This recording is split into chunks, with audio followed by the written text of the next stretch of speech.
if you want my take, Sony as you recognize it today, mostly PlayStation as you recognize it today, won't be the same in 5 years. It can't afford to be the same. You'll still get your big AAA games from Sony, of course, but they're going to have to change in order to survive, is what I think. And I think we're seeing that.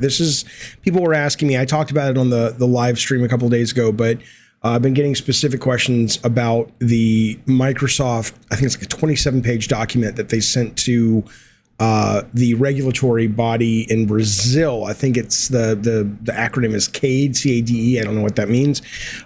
Pushing back against Sony's claims that, Call of Duty is in its own category, and basically everyone that CADE went to get data about what they think about this acquisition, Microsoft and Activision, everybody except Sony were like, meh, okay, we don't care. I mean, they didn't say it like that. Can you imagine?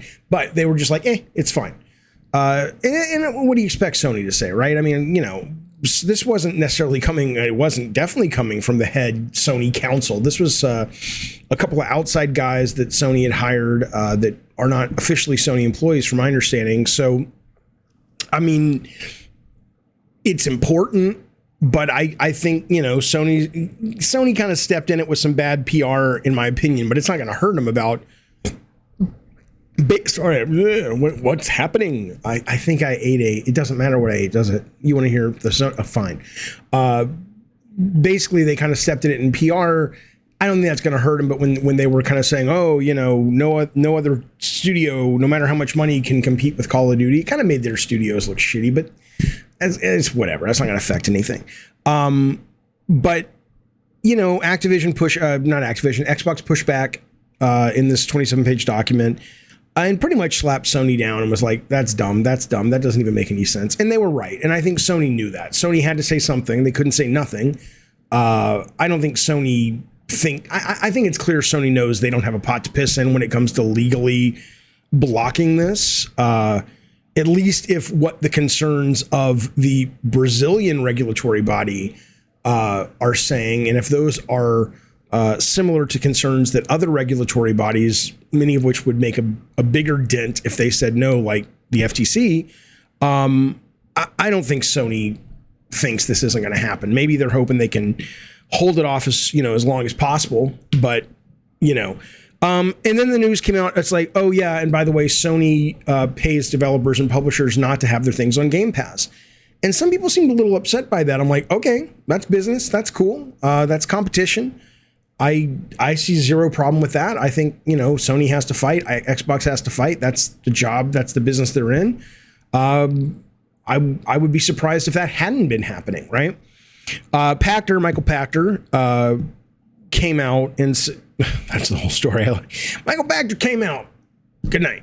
Michael Pachter came out and said he could see the Activision deal pushing, for various reasons, Game Pass subscriptions over 100 million from 25, which we know it's over 25 at this point. They haven't announced since January. So from 25 to 100 million and over, possibly, but it's definitely changing the game. Okay. But this is what I mean when I say you're not going to recognize Sony in 5 years. When you think about, and again, this is not a knock on Jim Ryan. Sean Layden was the guy before he left that was like, guys, this isn't sustainable.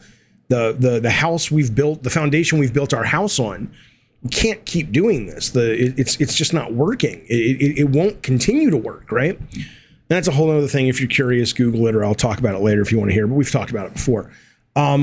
And so, yeah, and Jim Ryan's right. Obviously they don't have the same pocketbook that Microsoft has. So it seems like what they're gambling on are these 10 service games they're making. Can you imagine even if 2 of them hit big or 3 of them hit big?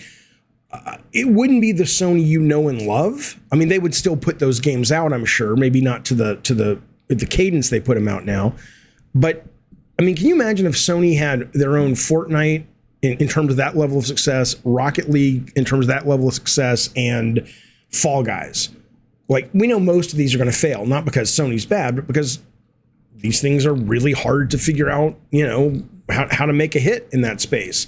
And Sony doesn't have a lot of experience with it. But assuming they can get 3 out of 10, 2 out of 10, 1 out of 10 Jim Ryan said would fundamentally change their business. But if they become the place to go, just like right now they're the place to go to get great cinematic action adventures, they also become the place to go to get the most addictive, popular service-based games on the market. I mean, I don't see, other than getting out of first party and becoming third, selling their studios, development studios, to another publisher, or becoming a third party developer themselves. I don't see any other solve for these guys. It cannot continue the way it is. If you think PlayStation 4 or 5 is going to continue to outsell Xbox this generation, it might. But if you think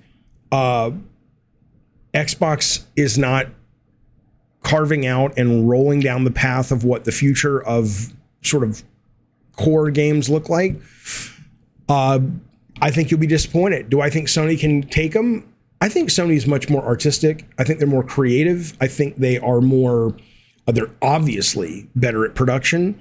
What I think, I don't mean they're like more creative than Tim Schafer's company or anything, but I mean in terms of, on the whole, their studios are very, very creative people running them and working in them. And I think if they can somehow get out of their own arty-farty way and go, we want to bring the same brilliance that we bring to our AAA stuff, the same imagination and obsession of quality, but we want to open up the valve a little bit, a little less NPR, and a little bit more, NBC, right? Maybe a little bit more HBO. But I think I don't think right now they have shown a tendency, other than the MLB team, sort of by design, by license, to be that tuned into more of a mainstream sensibility, which they will need, potentially even a younger sensibility, which they will need. So, but do I think they can't? Of course not. The smart people there will know how to pivot, and the smart people there will know how to bring people in who don't need to pivot, that are already swimming in those free-to-play service-based games waters that the younger generation, the up-and-coming generation, seem to love so goddamn much. So that's my take. I hope you're well. What's happening? Oh, hey, tomorrow, or today, if you're watching this past midnight, which you probably are, THQ Nordic Embracer is doing their showcase. I'll be streaming that at noon. And then if you're a member of this here channel, any level, we will be doing Pot and Popcorn this weekend. I still don't have the date yet, Saturday or Sunday, but I'll let you know tomorrow. So I hope you'll stick around for those. And in the meantime, be well, be safe, and I appreciate you watching.